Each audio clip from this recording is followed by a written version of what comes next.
Gracias a todos.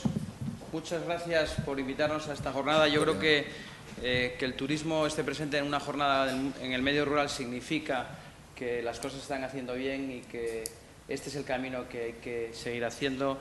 Os invito a seguir haciéndolo y a contar con todo el sector turístico porque siempre estaremos aquí, aunque haya gastado un minuto. Sí. Bueno, para nosotros el medio rural, para los asturianos, lo tenemos muy interiorizado con nosotros. Pero somos ejemplo en España, somos ejemplo en todas las comunidades. Mi compañero Adriano dice que se va a Ibiza, pero somos constantes las acciones y las preguntas que nos hacen en el mundo rural.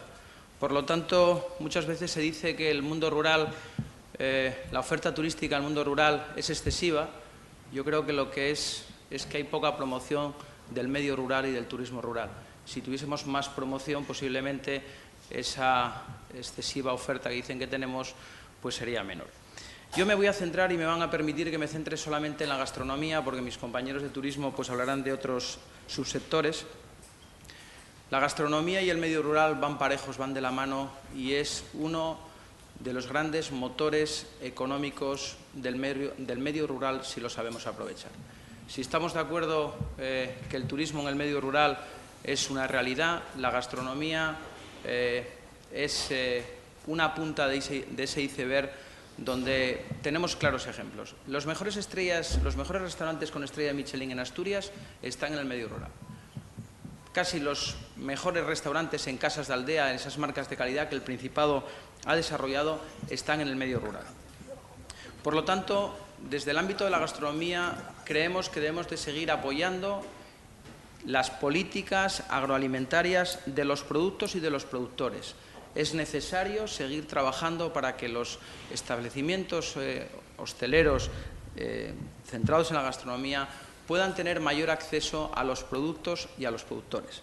Necesitamos tener una legislación más apropiada para lo que tenemos en Asturias. Permítame un ejemplo, el pitu de Calella. Pues hemos luchado este verano con el pitu de Calella, con la normativa, con inspecciones, que había que hacerlas y había que realizarlo. Pero creemos que debemos de hacer políticas más favorables hacia ese mundo rural y, sobre todo, en proteger a los productores y a esos productos que tenemos nosotros y que no tienen otras comunidades. Mire, se está hablando mucho en España del slow food. Asturias es una realidad y el medio rural es la realidad del slow food.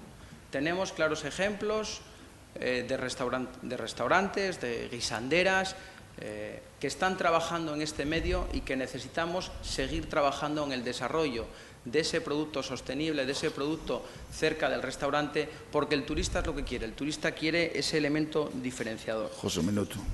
Guisanderas.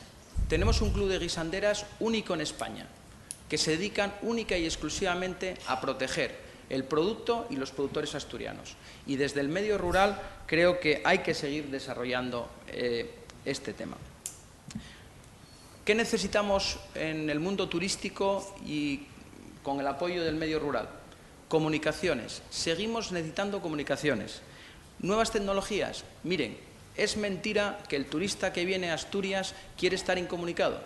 Cada vez que un turista se acerca a un restaurante, a una casa de aldea, a hacer turismo activo, no tenemos conectividad, no tenemos conexiones. Es mentira que el turista quiere estar alejado. No, el turista quiere escoger él si quiere o no quiere estar. Pero cada vez que van a un restaurante, a una casa de aldea o van a hacer turismo activo y no tienen conexión de internet, eso es un lastre que tenemos nosotros y que otras comunidades no tienen. Y lo estamos diciendo por arriba y por abajo. Formación y personalización. Necesitamos hacer una formación personalizada para el mundo rural. El mundo rural no se puede quedar atrás. Y tenemos que seguir haciendo cosas como las que hacemos en esta jornada de hoy. Muchas gracias.